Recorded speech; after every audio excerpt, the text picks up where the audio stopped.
মানুষের জীবন ও শান্তি শৃঙ্খলা নিশ্চিত করার দায়িত্ব আইন শৃঙ্খলা রক্ষাকারী বাহিনীর। কোনো ব্যক্তি বা গোষ্ঠী জননিরাপত্তা বিঘ্নিত করলে বা বিশৃঙ্খলা করার চেষ্টা করলে তা আইন অনুযায়ী প্রতিরোধ করার দায়িত্ব আইন শৃঙ্খলা বাহিনীর। সাধারণত পুলিশের সদস্যদের দেখা যায় যে কোনো আন্দোলন দমনে বল প্রয়োগের প্রথম পদক্ষেপ হিসেবে লাঠিচার্জ করতে।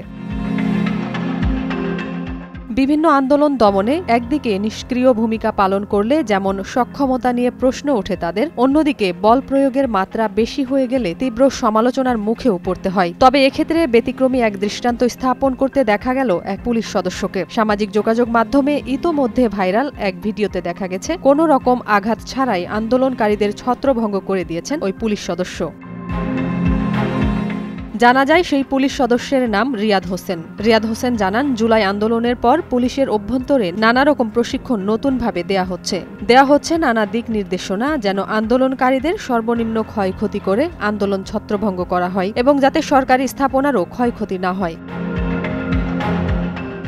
একটি গণমাধ্যমে সাক্ষাৎকার দেওয়ার সময় তিনি আরও জানান, তার এ দায়িত্ব পালনের মাধ্যমে তিনি পুলিশের যে ভাবমূর্তি রয়েছে জনগণের মনে তা অক্ষুণ্ণ রাখতে চান। এ ঘটনায় তার প্রশংসায় পঞ্চমুখ অনেকে। প্রশংসাকারীরা বলছেন, পুলিশিং এমনটি হওয়া উচিত, এভাবেই তাদের মানুষের মন জয় করা উচিত। ছড়িয়ে পড়া ওই ভিডিওতে দেখা যায় বাংলাদেশ সচিবালয়ের সামনে আন্দোলনকারীদের ছত্রভঙ্গ করতে হাতে থাকা লাঠি দিয়ে সড়কের উপরে আঘাত করছেন বাংলাদেশ পুলিশের ওই সদস্য।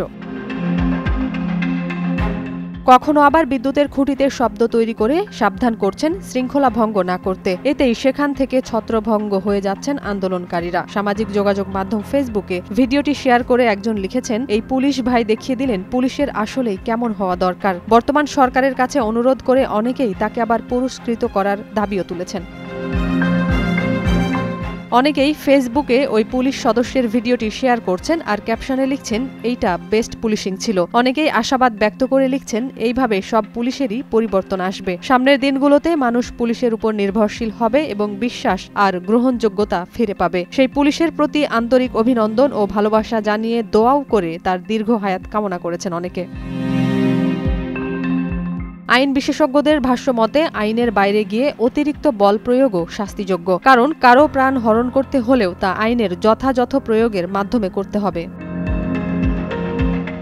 জুলাই আন্দোলনে যেভাবে সাধারণ মানুষ সহ নিরস্ত্র আন্দোলনকারীদের উপর গুলি করা হয়েছে এবং মানুষ হতাহত হয়েছে, তাতে এটি আইনানুগ বলা যাবে না বলে মন্তব্য করেছেন বিশেষজ্ঞরা বলছেন, আইন শৃঙ্খলা বাহিনী আইন মেনে দায়িত্বশীল আচরণ করলে প্রাণহানি এত মারাত্মক পর্যায়ে যেত না। নাজিয়াত রুনা, নয়া দিগন্ত।